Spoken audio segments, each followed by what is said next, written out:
Welcome to the Bikini Things podcast, where we talk everything from fitness and competing to mental health and living a healthy lifestyle. I'm your host, IFBB Bikini Pro, Laura Morche, here with IFBB Bikini Pro, Sammy Joe. We are so happy to have you here with us. Let's get started. How's it going, Sammy? Hello, hello. Long time no see. I love it. For those of you who don't know, Laura and I just spent the weekend together. We had a little girls' weekend in Indy, which was nice and fun. I was traveling there working with Toxic Angels, and she was there for the show, so we just met up and hung out all weekend. So it was nice to have someone. Yeah, it was a really to help fun me with course. my prep brain. Yeah, between us, we had one whole brain. I have no excuse. But it's been a minute, to be fair, it's been a minute since I've done anything for actual work with Toxic Angels. So I'm a little bit rusty with all that goes into it. But yeah, it was fun. I was visiting my family in Michigan. So it was pretty quick to just pop down to Indianapolis, go watch the show, see all the amazing bikini pros compete and hang out with Sammy. So it was a good time. Yeah. What was your favorite part of the weekend, Sammy? I think watching the pro show, I feel like the last bikini pro show I watched was Wasatch in Salt Lake, and that was like on the cusp of the start of prep for me, so it was kind of cool to like see it at that time, like in that moment in my prep, and then now to see it, bless you, to see it like closer, like being 3 weeks out, seeing who's on stage, getting that like extra push of like, and like utilizing it a positive way, right? Because my brain could have taken that several thousands of ways, and I tried to push like the negative stuff away and just use it as motivation. Like, I can't wait to be up there. Like, that's going to be me next. Like, things like that, as opposed to like, I don't look like that, or do I look good enough? Like, and obviously those things can stir up, especially 3 weeks out. I feel like that's when a lot of like self-doubt kicks in, or like second guessing yourself, things like that. So it was kind of nice to like have that positive outlook of it as opposed to like a negative. Yeah, oh, for sure. And I think one thing that is always a little bit of reassurance too at the pro level is I forget, because I can't even remember the last pro show I watched in person for bikini right now. But there's always pros that their posing is not fully on point, and it kind of, in some way, I think humanizes the athletes. Like, you're like, oh, even though they look incredible, they're still human. And no matter what your physique looks like, your posing is really within your control. So that's a way, whether you're amateur or pro, you can really do your best. As if your posing is like chef's kiss flawless, you're going to do the best you possibly can with the physique you have. Yeah. And two, I think, like, obviously this goes back to like just like you said, practicing your posing and making sure it's like drilled in, but also remembering, like, and you use the best word, like humanize, right? We're normal, we stumble, we trip up, like, and you see like people that are still placing in the top are still, you know, you miss a little step or you sway, you know, but it's all about how you carry yourself when that happens. So it's like, I think humanizing is the best word possible to like describe that, because it's like, we are all human, regardless of if you are a pro, if you're, you know, a top athlete, like whatever you are in life, like people still slip up. They are human. Like, little things happen, right? And obviously we want to mitigate that as much as we can, but like it still happens, even at the top. So I think that was like a nice little reminder for sure. Yeah. And I think how about for you? What was my favorite part of the weekend? Watching the bikini pros was fun. I think seeing friends at the show, so seeing Kyla doing her pro debut, Emmy, who placed second. She's someone I remember. I think Sasquatch in 2022 might have been her pro debut, and we did that show together. And she's just so sweet and so kind. Like, I think she had just turned pro that year at USA's. So seeing her was really nice. Seeing Jody win. Jody and I did our pro debut together like 3 years ago. So that was exciting. We had a little photo shoot for Toxic Angels and for her after she won. So that was really fun too. But overall, it was just a great like girls weekend. Yeah, just overall a good time. It's always nice to be back in the Midwest. I feel like the pace of life is a little different there, being both with my family Yes. and at the show. And it's just kind of a reminder that, I don't always need to stress so much, and you can kind of slow down a little. And, Yeah. sometimes it's the little things in life, or just, the basics in life that are most important. And we can kind of get hung up in the rat race, or sometimes competing. I think we can add a lot of stress to ourselves. So it's just like a nice time overall for me. Yeah. I think that's the most time you and I've ever spent together too.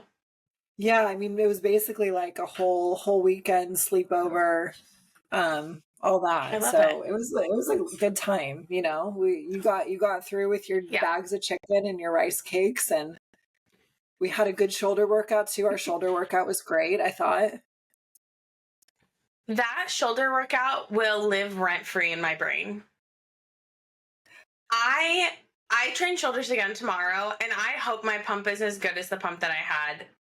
I wish we recorded it. Like, I wish we filmed it, and I don't know why we didn't, but we were just like so in the moment. But like, that was one of the best shoulder workouts I think I've ever had in my life. Like, I'm not even being dramatic.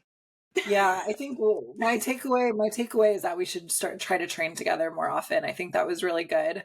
The only time before that I for think we sure. trained together is with Chris Psycho last fall, Mm-hmm. which was still a great Yeah. workout, but obviously he's facilitating it. Yeah. And I wanted to cry the whole time, but it was great. Yeah. You need that sometimes. But yeah, Yeah. I don't know if it was like, so tomorrow I'm going to have a little bit of coffee, and I'm going to have 2 rice cakes with peanut butter before my workout, because it's literally what I had right before we went.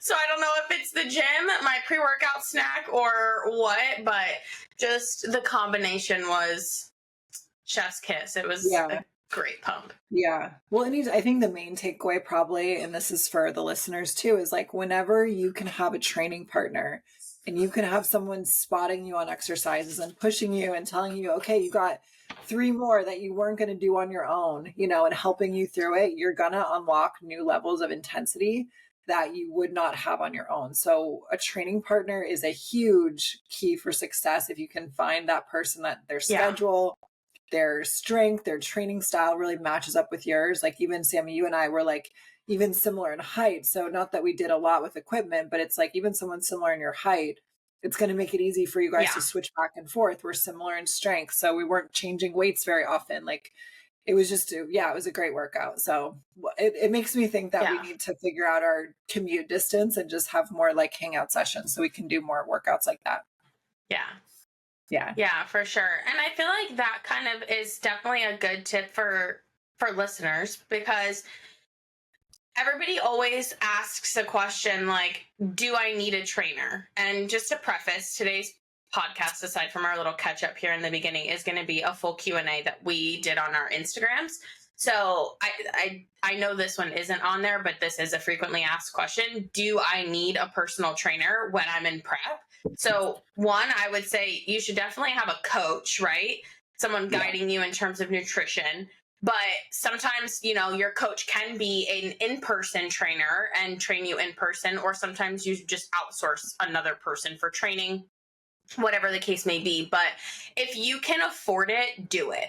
Because like Laura said, if you can afford it, do it. And if you don't have someone that you can go to the gym with, right? Obviously, Laura and I going to the gym with each other is free, right? We're not paying each other to be there. So yeah.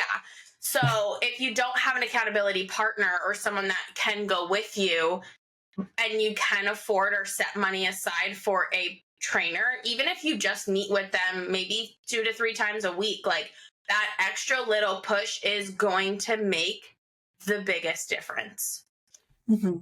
Yeah, I agree 100%. Sammy, obviously, coaching is the basic fundamental thing you need for bodybuilding.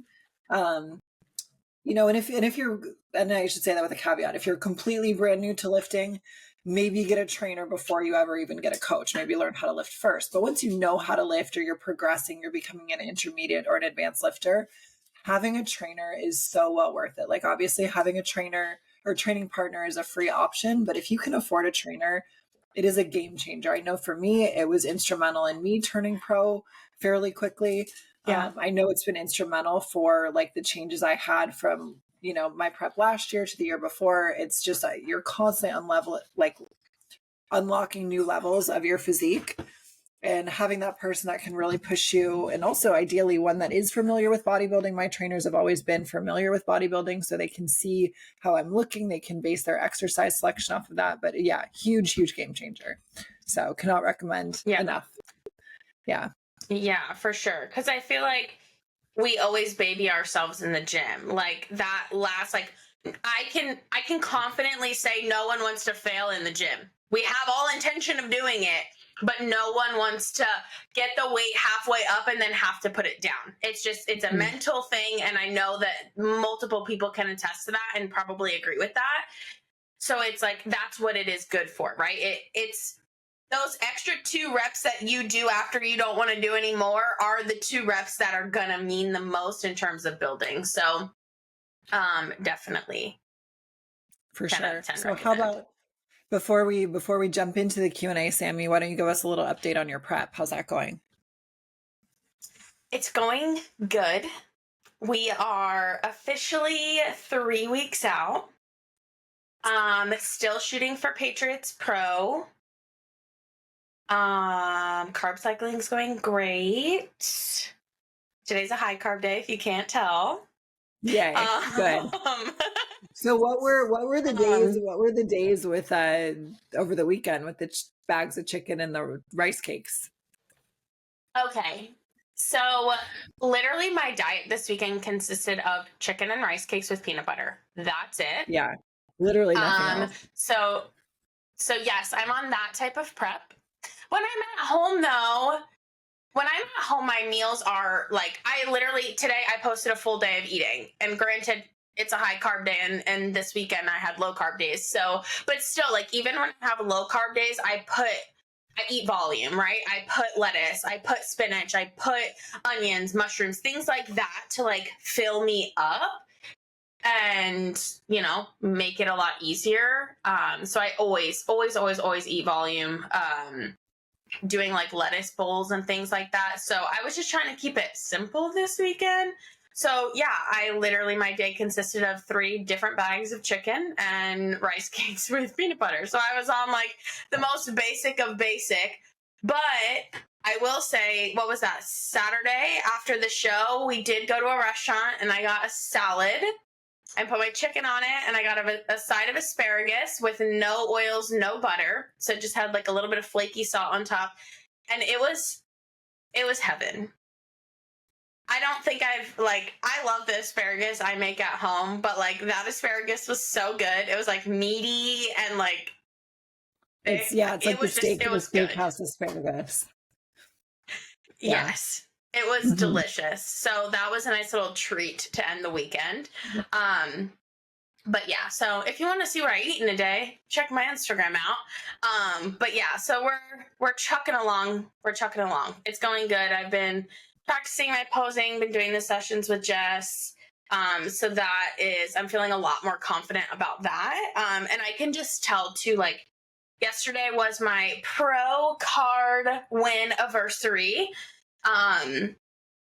So I was watching that video, and even just like from when I turned pro to like the routine that I have now, just like the fluidity and everything is just like a tenfold difference. So I'm just really excited for the package that I'm bringing. I should also be getting my suit within the next week. I send my measurements on Friday. So I'm just really excited. Everything's like all the little pieces are coming together. And it's just like kind of all falling into place. So yeah, super excited. It's exciting. Okay. So should we jump into the questions? But before we do that, I'm going to lock Frankie out of the room because he is ready to rage right now. I don't know if you've heard the squeaker toy going off, but he's in a mood. I can hear the heavy breathing. He was partying it up this week. He really was, and now he's rested now. He just had his dinner, but yeah, he had so much fun with the dog sitter. just constantly playing, meeting new friends, new doggy friends. So he exhausted himself, I think. Yeah.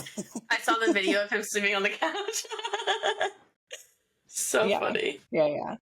So I know we have a bunch of questions that were listener submitted from our question boxes last week.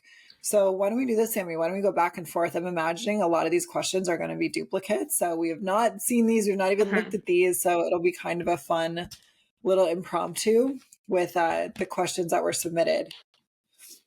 So would you like to go first, or would you like me to go first? I will ask you the first question. Okay. Do you have to wear jewelry? You don't have to, but I would say you should. It's a terrible idea not to. Yeah. What would you say, Sammy? I would agree because, sorry, side note, I found these are really bomb. Do you like pickles? Yes. Of course. I have to send you a picture of these pickles. They're like okay. Gallo. Sorry, this is so off topic, but I promise these are the best pickles you'll ever have in your life. It is Grillo's pickles. Okay. Grillo brand pickles. Everybody needs to try them. Let us know in the comments when you try them what you think. Tag me. They're delicious. Back to the program. I'm excited to try those. I do think you should wear.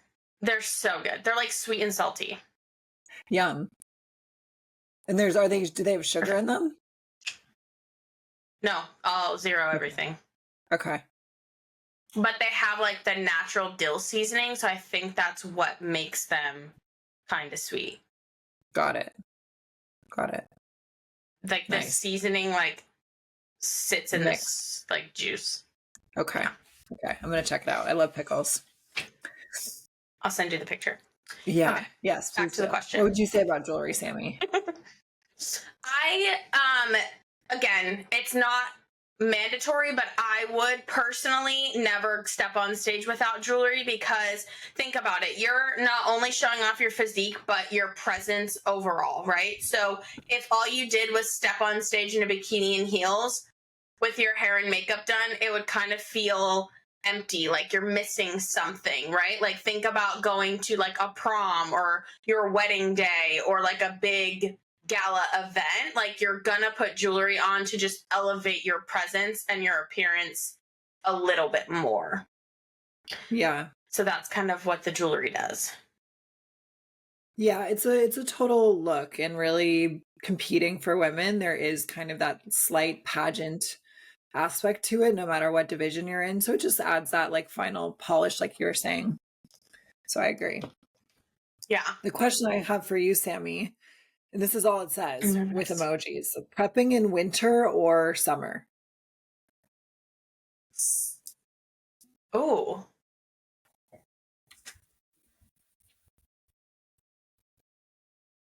Okay. I've kind of done both. In California, we really don't have winter. So I'm doing it based on like season and holidays, not necessarily temperature. I would say prepping in the summer so that you have holidays free. Because I feel like for me, I can travel like to hot destinations like summertime, like we went to the river and things like that. So like that was easy for me to like bring food and just like not care about, you know, whatever. But I don't think I could prep over, I think I've prepped over Thanksgiving before, but like I don't think I could prep over Christmas. Like I love Christmas just for like the aspect of like cooking for people and like that kind of stuff. So, I mean, I guess I've done both, but I prefer to prep in summer. Because then you have like a nice summer bod too. Yes. And then in the winter, you just like hide behind clothes and, you know, enjoy in moderation Christmas treats. Yeah, I agree with you completely. My first, I think, 2 to 3 years competing were always winter preps for whatever reason. And summer is better. You got the summer body. And also in the holidays, right? We want to enjoy the holidays. Although I've done planned refeeds, planned cheat meals over holidays. My birthday's right after New Year. So I've done that in past preps. But I agree. It's also one of those things where when we're really close to stage, we're actually kind of cold all the time. And even if you live in Mm-hmm. Southern California, it is colder, and that can be unpleasant. Like if it's cold and rainy all the time and you're already freezing, not fun. I would much rather Yeah. be shredded in the summer when it's 90 plus degrees out than in the winter. Always. Yeah.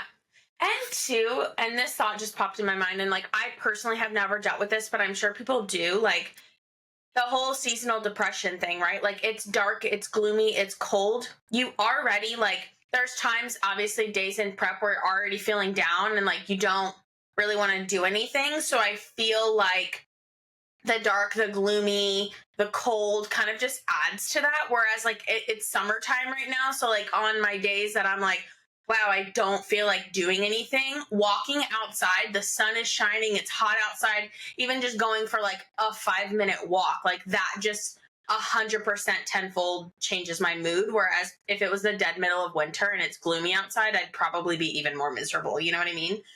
So I feel Agreed. like, Yeah, yeah. we're on the same page. Okay. Yeah. Next question. How soon should you take water pills for a show? Water pills for a show.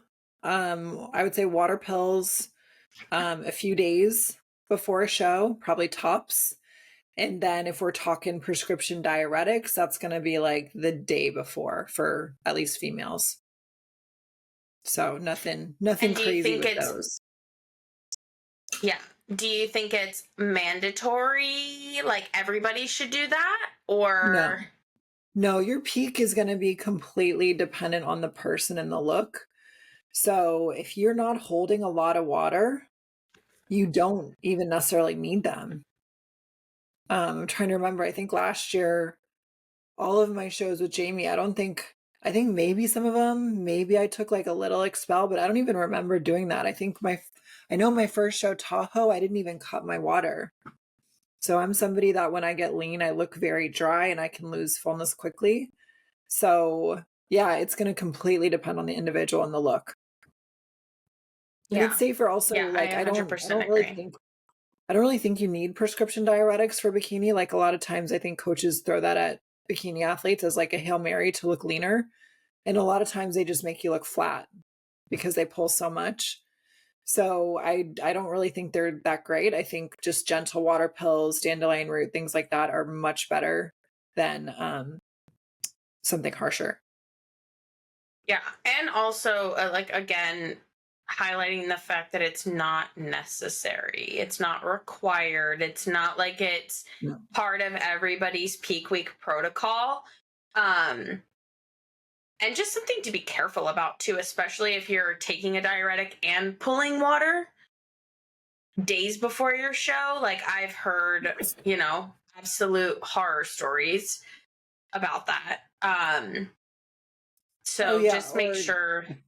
or coaches telling their athletes not to drink water for an entire week before their show. Like what are we doing here? Are we trying, or is the goal kidney failure? Is that what our goal is? Like what are we even thinking? It's not a Literally, water you pill, wouldn't but it's actually.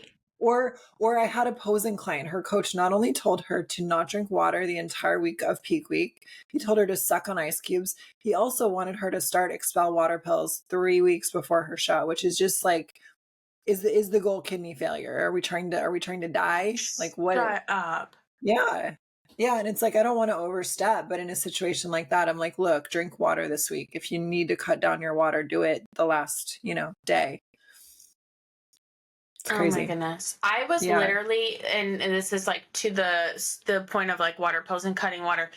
I was at Trader Joe's the other day and I go to the same one every day. So I see the same, or every day. I feel like I'm there every day. I go to the same one every week. So I see the same people. And there's one specific, like cashier or whatever that I see all the time. And he always asks me about my shows and things like that. And he was saying, he's like, yeah, I had a guy in here the other day.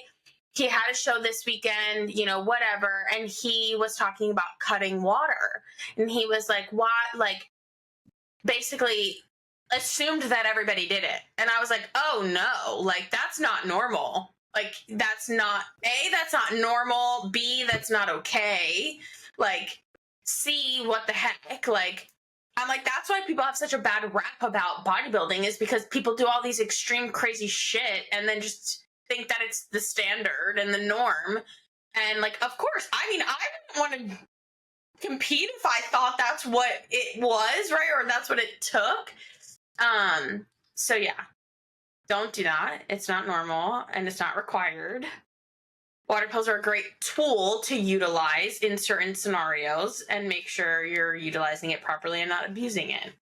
Yeah. Yes, for sure. My next question is highest cardio in previous preps. I don't think my cardio's ever been more than 60 minutes.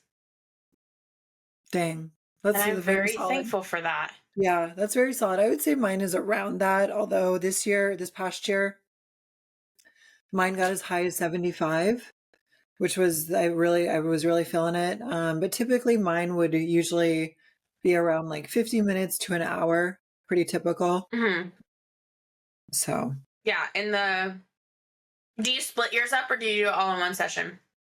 Once it gets high, I always try to split it up. You're best off splitting it up.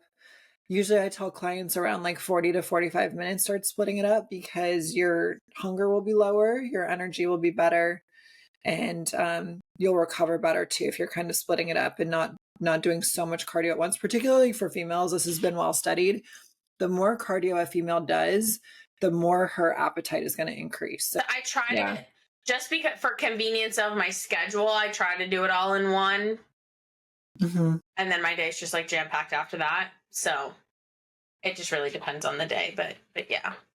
And would you say the same for, I guess this kind of, and I saw this on that Facebook page I was telling you about. If a coach is giving someone a set number of calories to burn during cardio as opposed to time. So if a coach said, burn 500 calories doing cardio instead of doing an hour, would you suggest splitting that up also be a good option? Yeah, and there are coaches that do that, and that works as well. It depends on how high it gets. When it gets really high, yeah, you're probably going to want to split that up. Like, probably I would assume, somewhere maybe around the 300 to 400 mark would be where you want to split that. Like Stairmaster, you can probably knock that out in less than 30 to 40 minutes. Other forms of cardio like treadmill, elliptical, etc., will take more time. So that's probably around the amount you'd want to split that up. Yeah. Mm-hmm. Awesome. Is it me next? Yes. Okay. This is an interesting one, and I've never heard of this. Well, I guess I kind of have. I guess it depends on what way you look at the question. Why do competitors have to remove all supplements, etc., last weeks before show? Well, first of all, you don't have to. Like last year, for example, I know Jamie's approach, and every coach is different, right? Jamie's approach was to remove all powdered supplements, things like aminos, creatine, etc., the week before a show. So like the Monday before a show, cut that out. That's usually also what I tell my clients too. And that's primarily for bloating and making your waistline small, because there are sweeteners, there are dyes, there are preservatives. And some of us, we do have sensitivities to those things, and we don't really know. We don't maybe see the difference day to day because we always have them in our routine. And then when you pull them, you really see everything kind of come down. Yeah. Kimbo, his approach, from what I remember, and I'm assuming it's still the same, was usually like midweek of peak week, you'd cut out your powdered supplements. So each coach is different, but I don't think that it's necessary to do weeks before, especially certain things like creatine, aminos, pre-workouts, etc. They're probably going to give you benefits for your workouts, for your muscle fullness, recovery, that are probably going to help you. So I think what I tell my clients is usually like the Monday leading up to their show, like let's pull the, powders with sweeteners, dyes, etc. And then in terms of, I guess, like so many things fall under supplements. I think of like vitamins. Like I take my vitamins throughout the week leading up to my show. Yeah. So like that, I wouldn't necessarily cut. I feel like there's no need. Like those are just daily. Yeah, benefits, usually on right? show day, what I like to do is I'll just keep my probiotic in Mm-hmm. for just digestion, and that's really it as far Yeah. as vitamins on show day.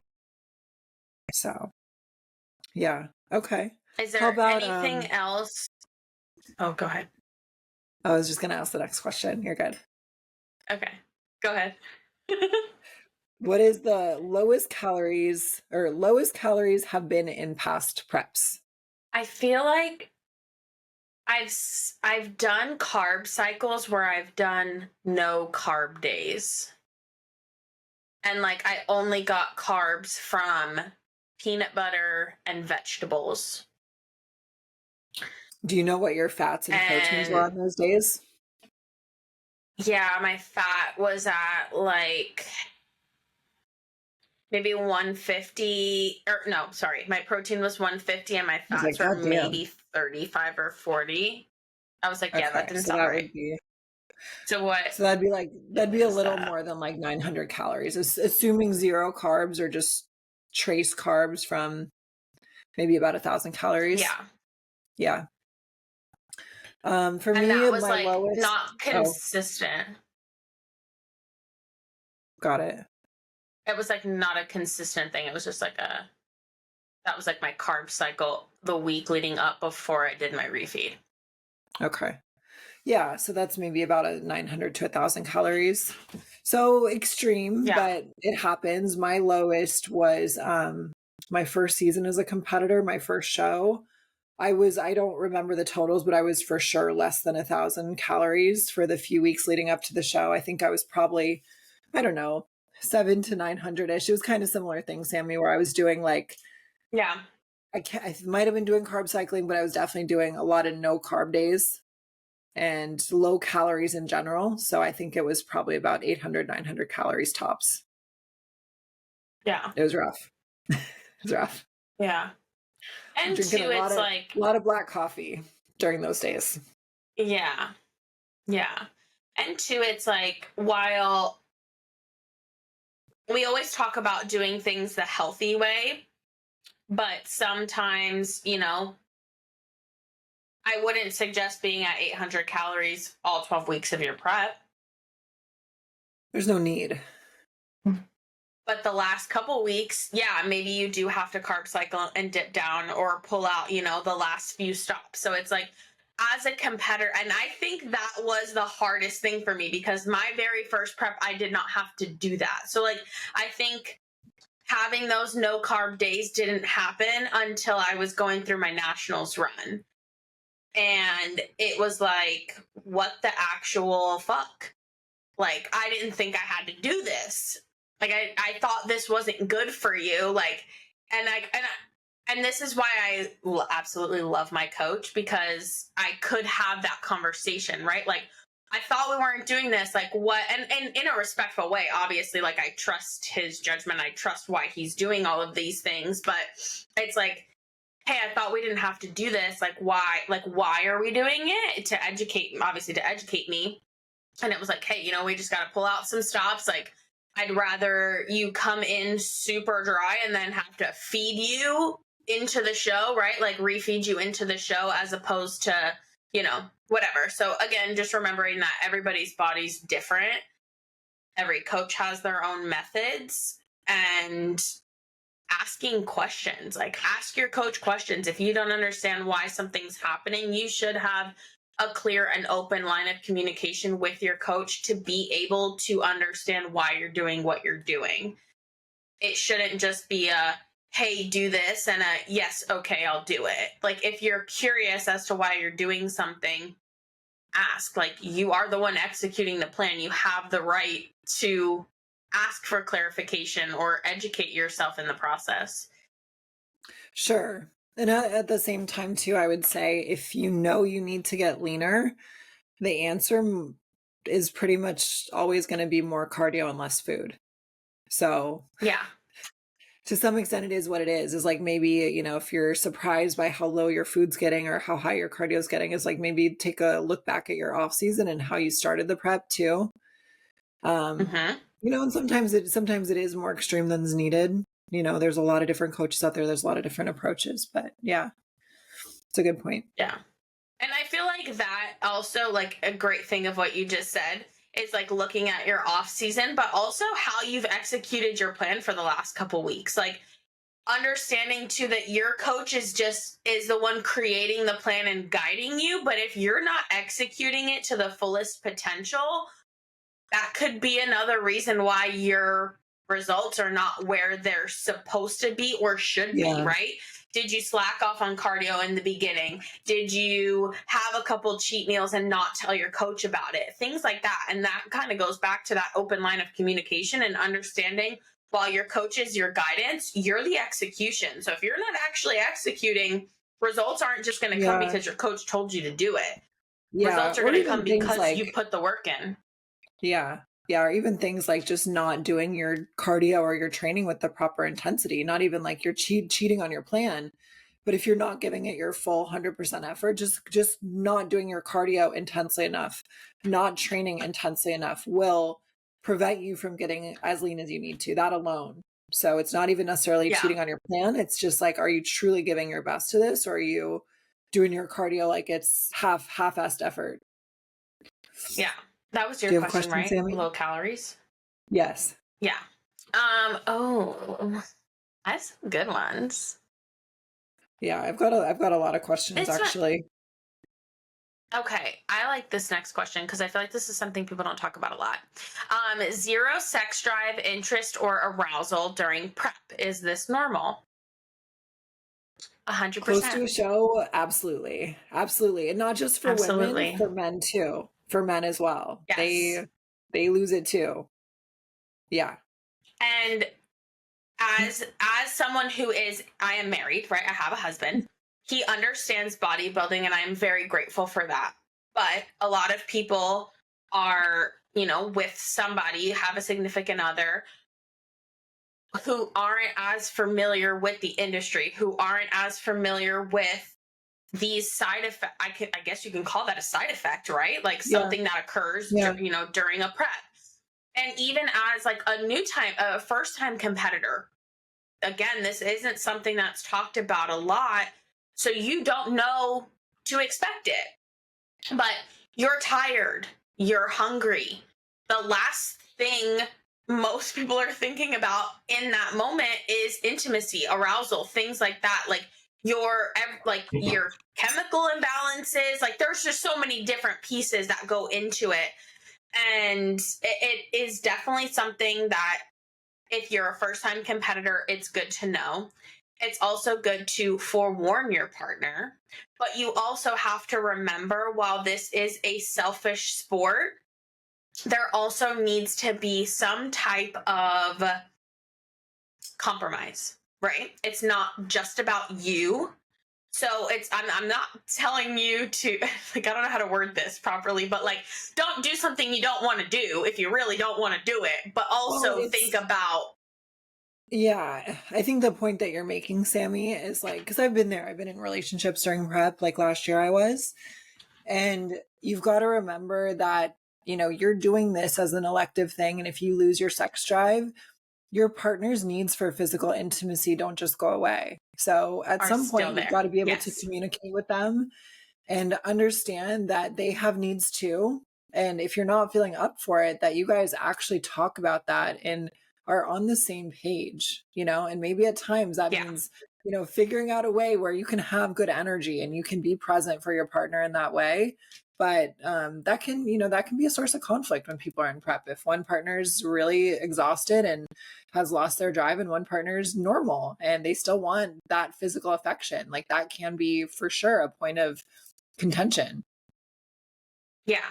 And to like speaking on it, and I mean, this might be, I won't go into detail, but like another way that I've like thought about it too is like, it's the initial thought, right? Like the thought of it, like the thought of starting it, the intimacy sounds exhausting, but once you start, you're like, fuck yeah, this is great, And like that literally happened a couple weeks ago. I was like, I am fucking exhausted. And then, things get going and I'm like, wow, I almost didn't do this. Mm-hmm. Like, this is great. You know what I mean? So it's like sometimes it's just that initial thought. There's like, I don't know if this is bad to say, it's like maybe the partner that's on prep is just on the bottom. Like, you know, We're there. the partner who has the energy can be the one on top. Yeah. So it's like, and that is where I think communication is super important. And your partner's not going to understand it unless you explain it. And it's going to be an uncomfortable conversation. It's not going to be something you want to talk about. You're going to be nervous. You're going to be embarrassed, or regardless, like you shouldn't have to be nervous or embarrassed, but like it is a taboo thing. Like no one wants to, it's not because I don't love you. It's not because I'm not attracted to you. It's because I'm just freaking exhausted. So it's just that conversation of like, all right, you know, you're on your own tonight and that's okay. Or, hey, you know what, maybe if you can just kind of initiate it and that will get me going, you know, whatever it is. But it 100% is normal. You are not alone there. I would say my biggest tip is communication, talking through it. And finding just what works best for your situation and your dynamic. Mm-hmm. That could be its own episode. It could be for sure. I feel like if we want to get a little slightly R-rated, it could be fun. Yes. Okay. I'm okay with that. So the next question I have, I'm going to skip around a little because I think we have a lot more questions than we might be able to get to. Workout split. What's your workout split, Sammy? Mondays is shoulder and chest, which I think I'm going to stop training chest because I'm starting to see some weird things going on over here. But that's just me personally. So shoulders on Monday, quad focus leg day on Tuesday, back on Wednesday, glute and hamstring focus on Thursday. Friday is shoulders. And then I don't normally train Saturday, Sunday, but I still do cardio. If I do end up training on Saturday, it's just like an accessory, like whatever I want to kind of do extra. And then it's back and bicep, and then shoulders and a little bit of tricep on those days. Nice. How about you? Right now, I switched from a 6-day-a-week to a 5-day-a-week split, which has actually been kind of nice. So I have 2 lower body days, glute focus, but a lot of compound movements with a little bit of isolation at the end. And then I've got 3 upper body. 1 is back focused, 2 are shoulder focused. My back day actually has a little bit of hamstring work in it. So technically I'm kind of hitting hamstrings and glutes like kind of 3 times a week. And then right now I'm just kind of throwing in arms with all my upper body days. I'm trying to get my arms at least twice a week because I need to grow my upper body. Mm-hmm. And my days of the week vary based on my schedule, like when I train everything, but I plan it out each week. And then I train with Chris Psycho twice a week. So usually I do one of those upper days with him and then like one lower day with him. And, you know, I try to keep my tears to myself, but that doesn't always happen. He's great. Yeah. And that's how you know you're going to get a good workout. If you're not crying or throwing up. Yeah. He's gotten really good actually because last year, like when I was in prep and when I first started with him, we almost exclusively trained upper body. And now that I've been in off season, we've been doing a lot more lower workouts, and he has gotten really good at glute workouts and like figuring out what works for me. And I will send him posts, like a lot of Brett Contreras posts on Instagram if I see something that catches my eye or I want to try something. But yeah, he's gotten really good at it, and it's just like, it's great. It's awful, but it's great, and it's working. So I'm enjoying. Like I hate every second of it with all of the love in my heart. Yeah, like that. Like when you get that nervous feeling before a workout, you know it's going to be good when you're like scared, but you're like excited. It's so funny you say that because I was literally at the gym training legs today, and someone that, you know, I've been going to the same gym for years. So a guy came up to me and was like, training legs today. He's like, were you scared to come to the gym today? He's like, do you get scared or nervous before leg day? And I was like, it's so funny you say that. I was like, but I actually walked in the gym with all intention of training shoulders. And then I walked over to the squat rack and started training legs. So I really didn't give myself the opportunity to be scared because I changed my mind last minute. But it's so funny that you said that because I literally had that conversation with someone today. Mm-hmm. Yeah, it's a good sign of that you'll have a good workout if you're a little scared before it starts. Yeah, for sure. Do you have more questions, Sammy? Yeah, I'm trying to figure out which one I want to do. Okay, only because we traveled and stayed in a hotel this weekend. Food items, prep must-haves for traveling or staying at a hotel. Great question. Wait. At a competition specifically. So I guess like what I would bring to a show is kind of the same as what I would bring traveling. So it works for both. Okay, so I'll list off the basics, and then if I miss anything, let me know. So you need all of your food plus extras, right? You need extra carbs, rice cakes, protein, etc. You need your food scale. You need probably measuring spoons. Like let's say you're measuring your sodium. You need all that. You need whatever condiments, sauces, etc. Pump up snack. You need all that. I always bring my Hot Logic Mini, which is the plug-in food warmer. Game changer for life, not just competition weekend, but it's great if your hotel does not have a microwave. It will warm up your meal in about a half an hour and it will not melt a plastic Tupperware. So it's a game changer. The other one is the plug-in skillet, which actually, Sammy, I have that extra one. So I'm just going to hold on to it for you and bring it for Patriots. I meant to text you actually yesterday. Perfect. There's such thing as a plug-in skillet, you guys. And this is a game changer for competitions or travel on prep. It's literally a skillet that has a little filament. You plug the outlet into the wall and the pan itself heats up to a certain temperature. So if you run out of food, which can happen if you're carbing up or you're really eating a lot into that show, you can cook your chicken breast, your turkey, you can heat up your food in it, you can do whatever, and it's very fast. It heats up to like over 400 degrees, but you can choose the heat setting. And it comes in different sizes. I have one that's like an 8-inch square, and then I have one that's like a 12-inch circle. And it's a necessity. You need it. You need it every time you're traveling on prep, not just for shows. Yeah. So, and I think that you need your meal bag to put that all in. Yeah. And I think that last one's super important and underestimated and underappreciated because not every hotel has microwave. And not every hotel will give you a microwave if there isn't one. Oh, sorry. No, go ahead. Talked over you. Vegas in particular, like, does not have microwaves in hotel rooms anymore. They're considered a fire hazard, I believe. So a lot of cities won't have them. So if they don't have a microwave, that plug-in skillet, the Hot Logic Mini are going to become your best friends. Mm-hmm. Yeah, I don't think you really missed anything. I think that packing extra food is important. And I would say that mostly for proteins, because keep in mind, and I literally said this to Laura this weekend, I have the worst tendency to overpack, right? And when I say overpack, I really just mean like clothes and things like that, because I just have this fear that I'm not going to have what I need when I'm where I am. And then I recently had this epiphany. Most of my travel is like local, right? Like I'm still in the domestic is the word I'm looking for. I'm still in the United States. Target is still existing. Grocery stores are still up the street. Instacart is still a thing. So if you don't have something that you need, buy it.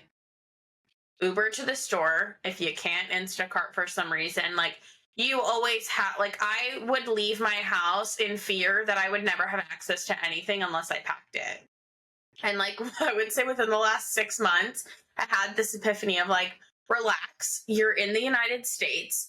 You're probably just in Nevada and you live in California. So like, you're really not that far from home.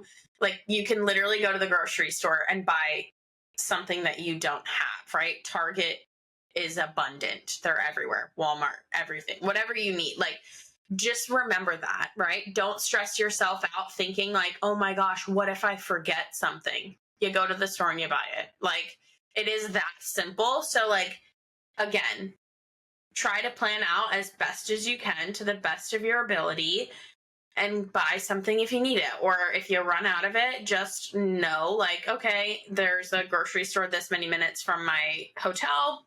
I can Instacart if I need it. So I feel like traveling is like the biggest fear of everybody when competing on prep, things like that. But that is my one piece of advice of like, you're never deprived of what you need. Yeah, it's really not that hard. It's not that hard. So if you just show up prepared, and yeah, you're right. Like even this weekend, I didn't have room in my check bag to bring my skillet, and I thought I might need it. So I literally Amazoned a $30 plug-in skillet to the hotel, and I didn't end up needing it. So now Sammy can have it. So and all I'm out is $30. Like that's literally one meal at a restaurant. It's not that big of a deal.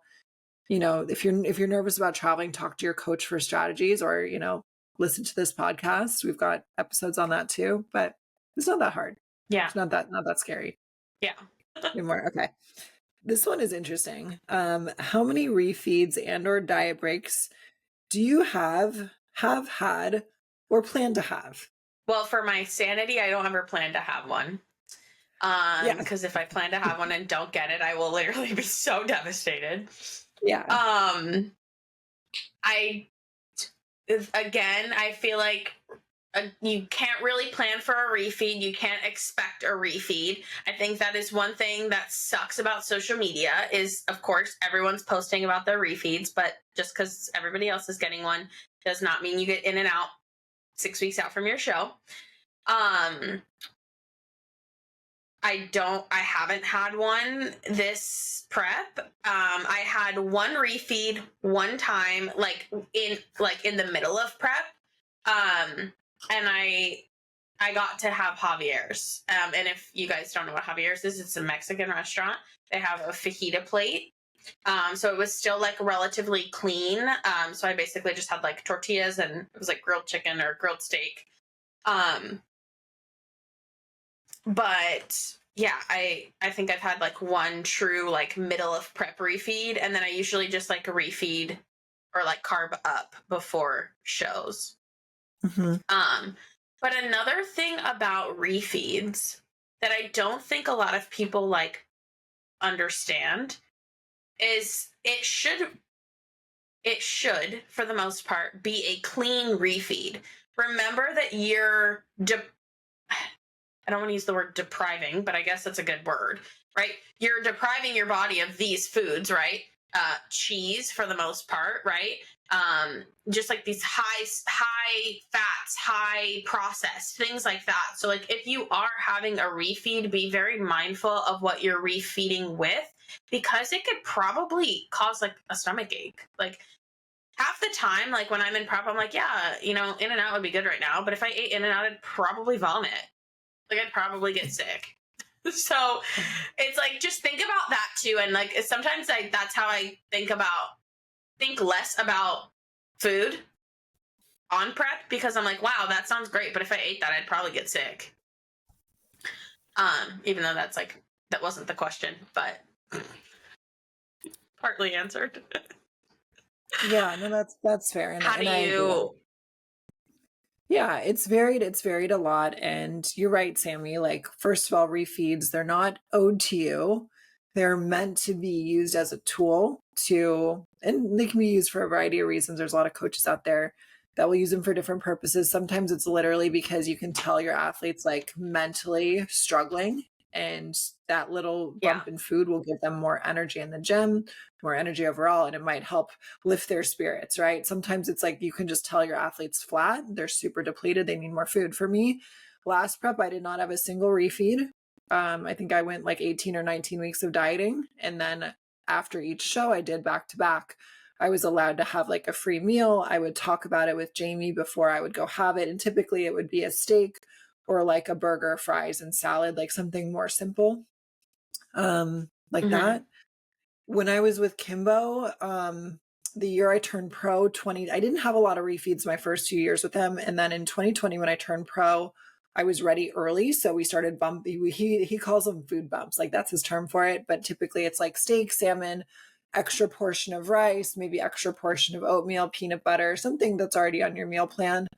And so I would have a few of those meals leading into my regional show.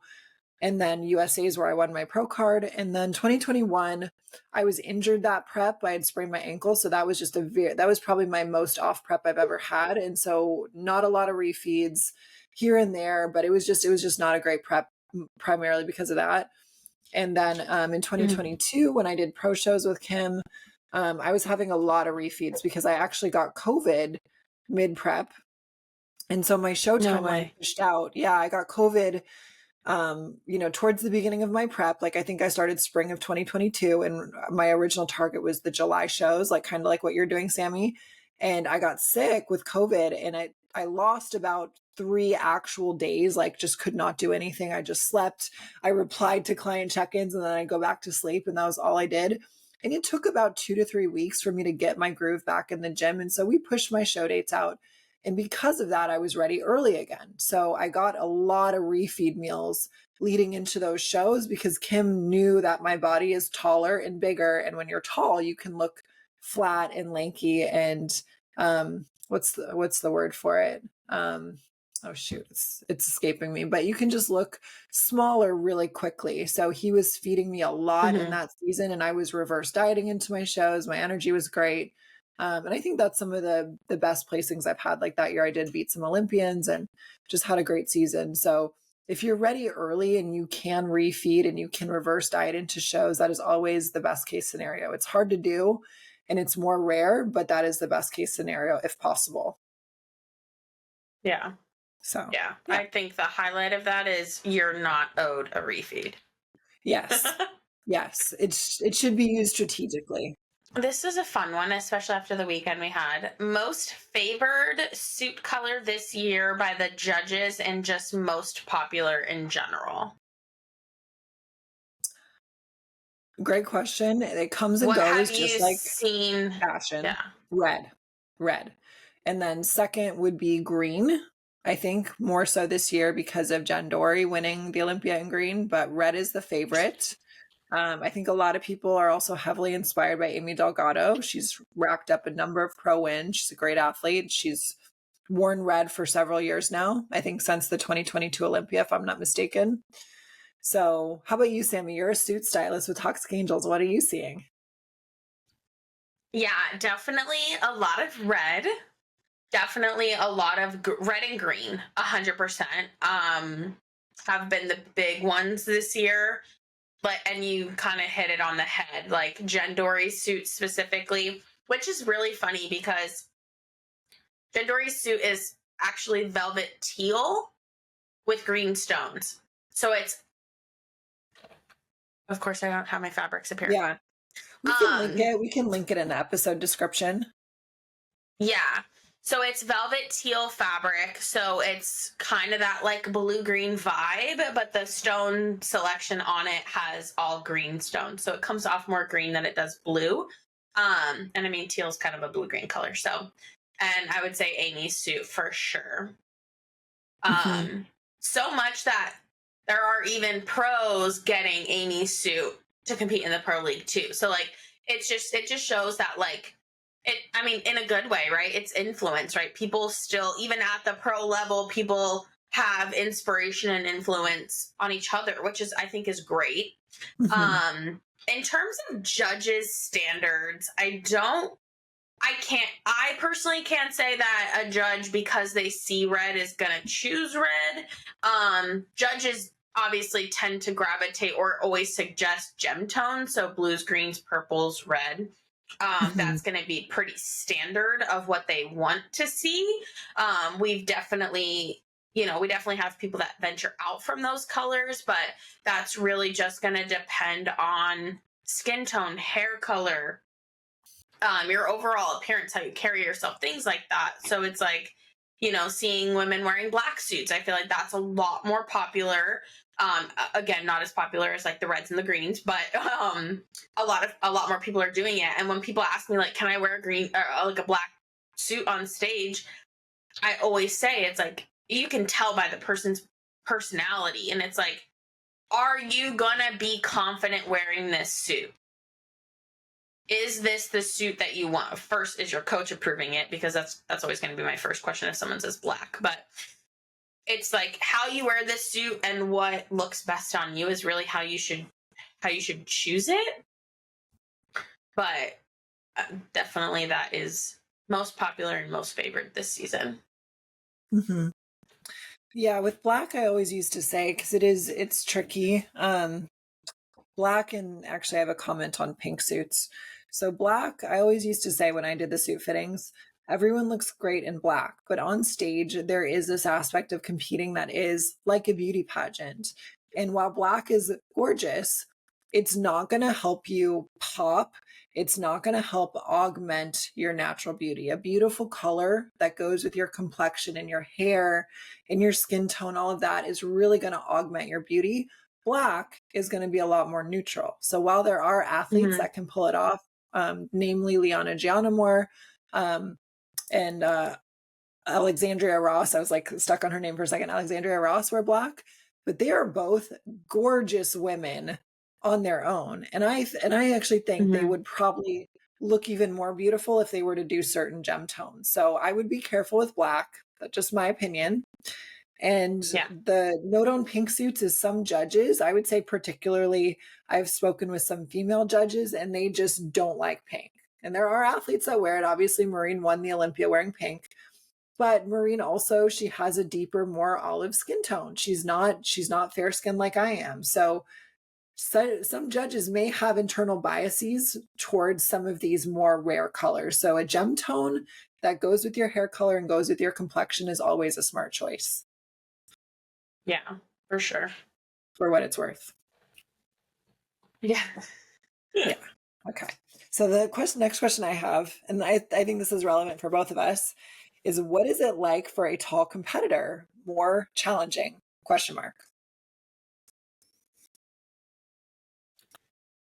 I would say, yeah. I mean, I'm 5'6", 5'7", really just depends on what show I go to and who's measuring me. But I feel like as a taller competitor, our limbs are longer. So building the muscle to look more proportionate is different than it would be for someone who is a shorter 5'2", 5'3", 5'4", stacked, more proportionate, more petite. Everything's just kind of there, right? Whereas us taller competitors, everything's just longer. So we need to have fuller muscle to look fuller, to look more proportionate, and things like that. I mean, I think you could agree to that, but if you want to add your input there too. Yeah. My take as resident bikini giraffe of the industry.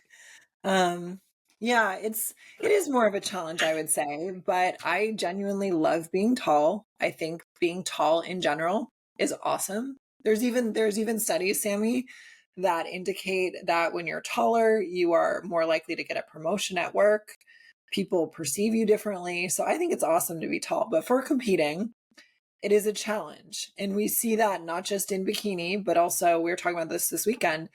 And even men's bodybuilding, men's open bodybuilding. For example, Andrew Jack trains with my trainer, Chris Psycho. And Andrew, I believe, is like 6'2" or 6'3". He's over 300 pounds on stage. And yet his feedback is that he still needs to grow his legs and his hamstrings more. And he's over 300 pounds. Compared to Derek, who is 5'6", a former 212 competitor who moved up into the open and looks very full. He looks very complete. Like you almost can't add or Hottie, right? Like you can't add any more muscle onto Hottie. There's no room. So when you're taller, I think it is a little bit of a mindset shift to just recognize that you may take more time to progress in the ways that you need to. And we're all a little different, right? Some of us, our torsos are longer or shorter. To look balanced, to create that hourglass, it takes more intention and more thought. But I think being tall is incredible. And if your journey competing takes a little longer, just understand what you're signing up for. I love being tall, and I've loved my journey, and I have no complaints. I wouldn't trade, qualifying for the Olympia for being 5'2" or something like that. So it is what it is. Just take your time, eat your food. You need to eat a little more food than the short gals. and just do your thing. Really, I think that's the main thing. And, learn how to pose too, because if you're tall and your arms are all over here, I joke that you look like those wind socks they have at the car dealership that are like, you know, yeah. So you need to learn how to I pose love and how to that. move your arms in a way that's graceful. It cannot be the same as, like, for example, Jess was working with me a lot my first year as a pro, and she would show me how to walk, and I would like do it, and I'm like, Jess, I just don't like this. I don't think this works for my body. I just feel like I look crazy. And she would like look back and she's like, yeah, you're right. This doesn't. She's like, this, yeah, you're right. This doesn't look right. That's funny. So that's my 2 cents. Yeah. Embrace it. And Hmm. definitely like embrace it, right? The sport is for everybody, regardless. Everybody, and sometimes short competitors have a disadvantage. Sometimes they're too short, you know what I mean? So there are two ends of the spectrum. Obviously, we don't hear about that one as frequently, but there is such thing as too short as well to compete, right? So, and not necessarily too short, like to where you can't compete, but like to where Hmm. it might be a disadvantage, or they might say, we need you to look a little longer or a little taller on stage. So there's always two ends to this spectrum, but definitely just staying positive and not letting it discourage you from not wanting to continue competing. Yeah, for sure. For sure. Why don't we do, Sammy? Why don't we do like one more each? We're at an hour and 5 roughly right now. Okay. Let's see. Favorite healthy treats on preps? What can I eat while my family's eating sweets? Oh, good question. Some of my personal favorites are dark chocolate cream of rice. That can be delicious. You just take your cream of rice, get the Onyx black cocoa powder online. That is like the cocoa powder that's used in Oreos. And you add that with some stevia to your cream of rice. Tastes delicious. You top it with some peanut butter. Incredible. Helps the sweet cravings, or like oatmeal or cream of rice with a protein powder. If you can do protein powder on your plan, can be really tasty. And you can also make things like BCAA popsicles. If you have a plan where you can do protein powder in either water or almond milk, you can make those Ninja Creamies that are delicious. Things like that. Or if you can have some fruit, maybe you have some frozen berries or something like that. I think those are great options. Yeah, I agree. Definitely. And then two, again, this is all if it fits in your macros, if it fits in your plan, things like that. So, like a sugar-free pudding or Greek yogurt with berries. I feel like there's just like so many. It's really just how you make the food that allows it to be a sweet treat or not. You know what I mean? Like, I know people that put like peanut butter and stevia on their jasmine rice to make it sweet. Like, there's like just so many different things, or like making a pancake out of your oats and your eggs. Like, and Yeah. yeah, it's a pancake, but it's sweet. It's a sweet treat, right? Mhm. Or I've what made was it? protein in the Someone past. made it. My first prep, I would make protein waffles with like, you can do it with whole egg whites, protein powder. So it's like super, super low carb, and baking powder. Yeah, baking powder Mm-hmm. in a little mini waffle maker. And then you could top it with peanut butter.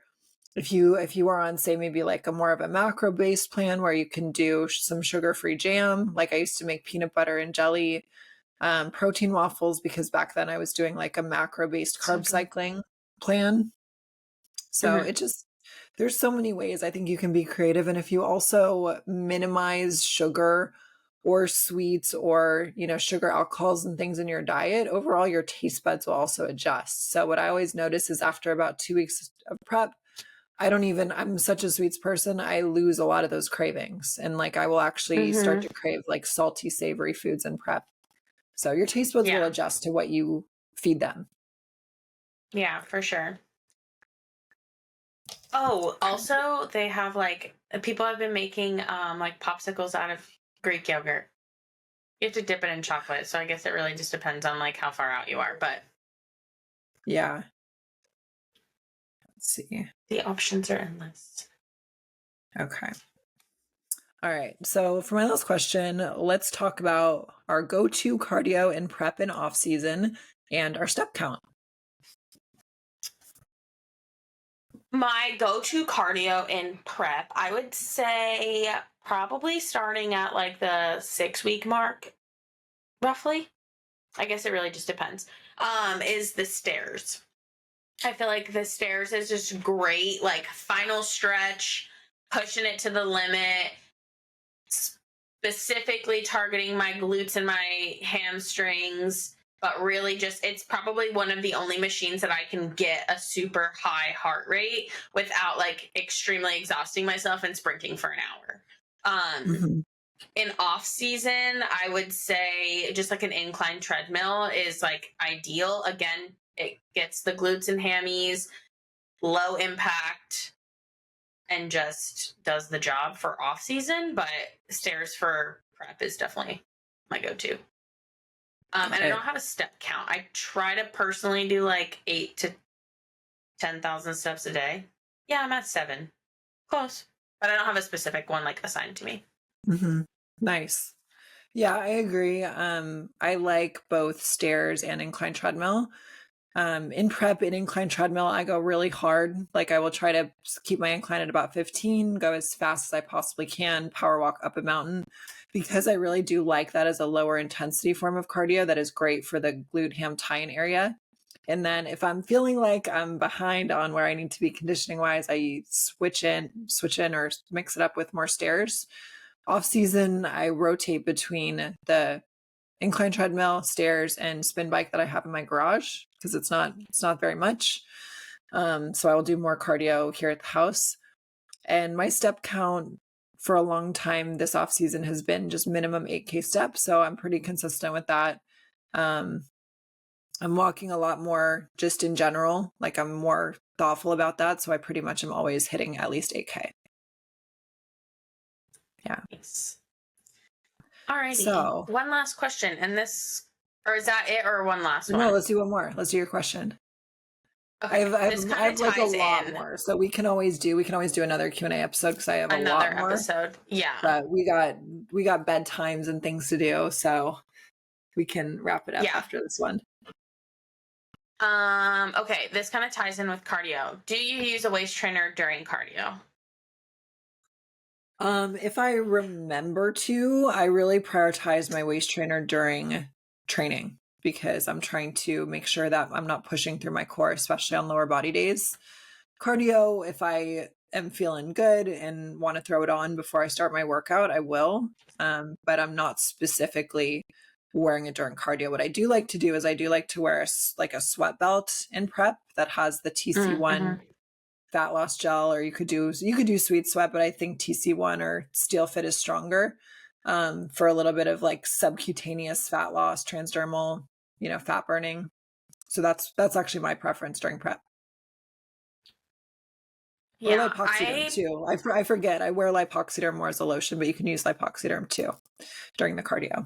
Yeah, that's what I've been doing. So in the morning, I'll put lipoxyderm on, and then I'll put my waist trainer on, and I'll wear it during training and then during cardio, and then I usually take it off for posing, and then I'll shower and put another one on for the rest of the day. But I mean, the question was about cardio specifically, but yeah, I'll usually just keep it on through my workout and through my cardio, and then I use the lipoxyderm as like a burner.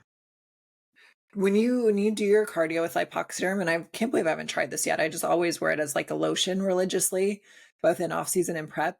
Does it burn when you use it during cardio? No. Okay. I just feel like my core sweats a little bit more, but not anything. Okay. Like the TC1 burns, so maybe psychologically it's that like broken part of my brain that makes me think it's like effective, that it hurts. Yeah. If this hurts me, it's working. Yeah. That's funny. Something to unpack with my therapist. Like write that down. Yeah.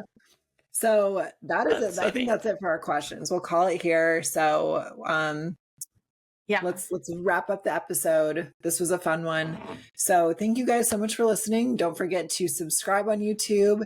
If you're listening on an audio platform, rate, review, give us 5 stars, and obviously share with a friend so the podcast can grow and your friends can get hooked up with all this awesome bikini competing fitness info. And we will catch you guys in the next episode.